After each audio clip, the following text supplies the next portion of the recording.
কাছে যতবার বলো স্যার কিছু দেন কিছু দেন, তুমি আমার আল্লাহর কাছে যদি একবার চাইতে এত চাওয়া লাগতো না, পেয়ে যাইতা। এরে পর্দার আড়ালের মা, তুমিও মা, খাজা মঈনুদ্দিন চিশতি আজমিরির মাও মা, ও কচুয়া এলাকার মা তুমিও মা, বড় পীর আব্দুল কাদের জিলানীর মাও মা, কারি ইব্রাহিম রহমাতুল্লাহ আলাইহির মাও মা। মনটা কি চায় না তুমি একজন কোরআনওয়ালার মা বাবা হয় কবরে যাও? দুনিয়াটা কিছুই না রে মা। আজকে তোমারে মার্কেটে না নেলে স্বামীর সাথে ঝগড়া করো, মন মতো চাহিদা পূরণ না করলে ঝগড়া করো। এক বক্তা সাহেব বয়ানে বলে, মহিলারা এত বেপরদায় চলে কেন? মসজিদে ঢুকতে না দেওয়ার কারণে।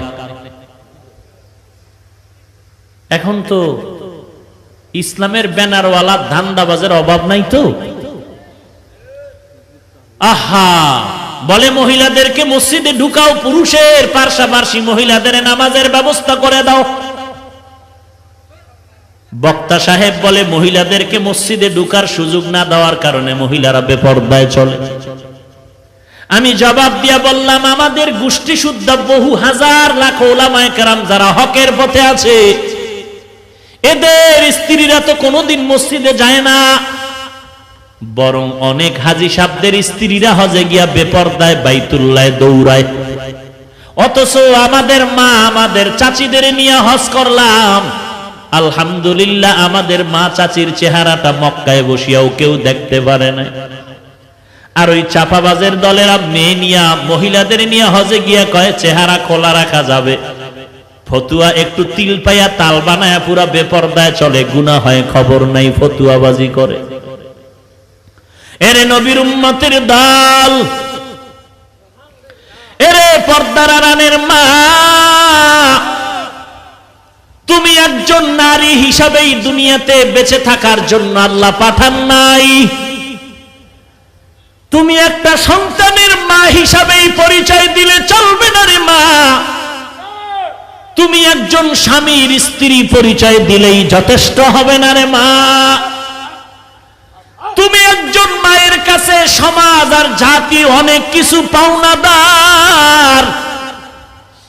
তুমি মায়ের কাছে জাতি চায় একটা আলোকিত সন্তান, তুমি মায়ের কাছে জাতির আশা হলো আলোকিত একটা সমাজ। তুমি মায়ের কাছে জাতির আশা আলোকিত একটি পরিবার। ও পর্দার আড়ালের মা, তুমি যদি আলোকিত সন্তান দুনিয়াতে উপহার দিতে চাও, তুমি মা যদি একজন আলোকিত সন্তানের মাধ্যমে সমাজ আলোকিত করতে চাও, মা তোমার অনেক ত্যাগ স্বীকার করতে হবে, যেমন ত্যাগ স্বীকার করেছিলেন খাজা মঈনুদ্দিন চিশতি আজমিরির মা। কেমন ত্যাগ স্বীকার করেছিলেন খাজা মঈনুদ্দিনের মা? যেই খাজা মঈনুদ্দিনের খেদমতে ভারতের মধ্যে লক্ষ লক্ষ বিধর্মীরা কালেমা পড়েছে, খাজা মঈনুদ্দিনকে মা ডেকে বলে, রে সন্তান, তুই মঈনুদ্দিন এত দামি হওয়ার পেছনে আমি মায়ের ত্যাগ কত তুই জানো? আমি মা তোকে যতদিন গর্ভ ধারণ করেছি, আমি মা এক রাত্র ঘুমাই নাই, সারা রাত্র সেজদায় পড়ে কান্না করেছি। তুই দুনিয়াতে আসার পর আমি মা তোকে এক ফোঁটা দুধও আমি তোর মুখে দেই নাই ওযু ব্যতীত। এক ফোঁটা দুধ আমি তোর মুখে বিনা ওযুতে দেই নাই। এরে আম্মা জান, বলো তোমার গর্ভের সন্তান নিয়া আল্লাহর কাছে কতবার কান্না করেছো, দোয়া করেছো, আল্লাহ আমার গর্ভের সন্তান তুমি আদর্শবানওয়ালা সন্তান হিসেবে কবুল করে নাও, সমাজের আলোকিত সন্তান দান করে দাও। ও আল্লাহ, তুমি আমার সন্তানটারে খাজা মঈনুদ্দিনের মতো বানায় দাও, তুমি আমার সন্তানটারে ইমাম গজালির মতো বানায় দাও। ও মা, একটু জবাব দাও নিজের বিবেকের কাছে। তোমার সন্তানটা দুনিয়াতে আসার পর তুমি বাচ্চাটারে দুগ্ধ পান করাইছো, বলো মা তুমি অজু সহকারে দরকার নাই, তুমি একটু মোহাব্বতের নজরে বাচ্চাটাকে পর্দার আড়ালে দুধ পান করিয়েছো কিনা?